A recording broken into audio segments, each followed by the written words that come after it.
And I love the fact that Neil's this big star in Portugal. In Barcelona. Barcelona, yes. Yeah. Poor old Norman Wisdom had Albania. Yeah. I've got Barcelona. He's huge there because the Catalan language was banned until Franco, and then the first thing they got in Catalan on their Catalan language TV was Els Joves, the young ones, right. And it's huge. Yeah. And people coming up to me in the street when I went there, going, "Hey, Tius, Melkarma," in the voice of the guy who dubbed me. Yes. And I learned a few. My favourite was Potserus molaria meskem moris, which means I bet you'd all be really happy if I died.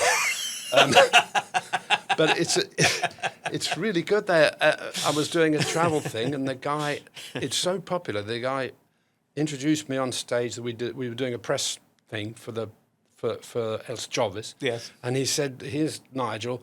Now Nil is who plays Nil, which is not a very Catalan name. Hands up in the audience. How many people are called Nil because of the young ones?" And about 20 people's hands went up, and somebody held up a baby. So, like, Nil is huge in Barcelona. It's bizarre. It's but look, isn't that just terrific? It's I think it is. I'm really glad that you've. I mean, it's a bit like Leonard Nimoy when he wrote "I'm not Spock" and then he wrote "I am Spock." Oh, really? Yeah, I didn't know he did. That's it. Yeah. So Leonard Nimoy didn't like it and then accepted it. And then he thinks, "Oh, come on." And I think also you and Leonard Nimoy are both have many more strings. I've never been compared to Leonard Nimoy before. He directed Three Men and a Baby. Yeah, he has a lot of strings to his bow, as do you. And Yeah. I think you don't.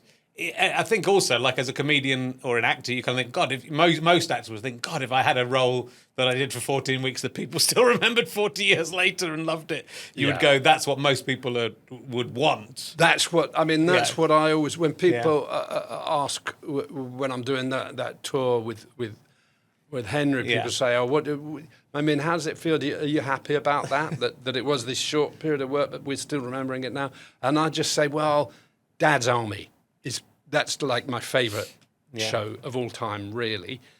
And you just think of every single one of those characters, and there's so much love. That's what turned me round to thinking positively about it. Is you think if people love the Neil character or the Nicholas Gray character half as much as I love, the Arthur Lowe character, the John Le Mesurier character, the Clive Dunn character, all of those characters in there, if they feel the same towards our show as I feel towards that show, I can die happy. Yes. That is just wonderful, because I just love those characters. I love that Arthur Lowe, Captain Mannering.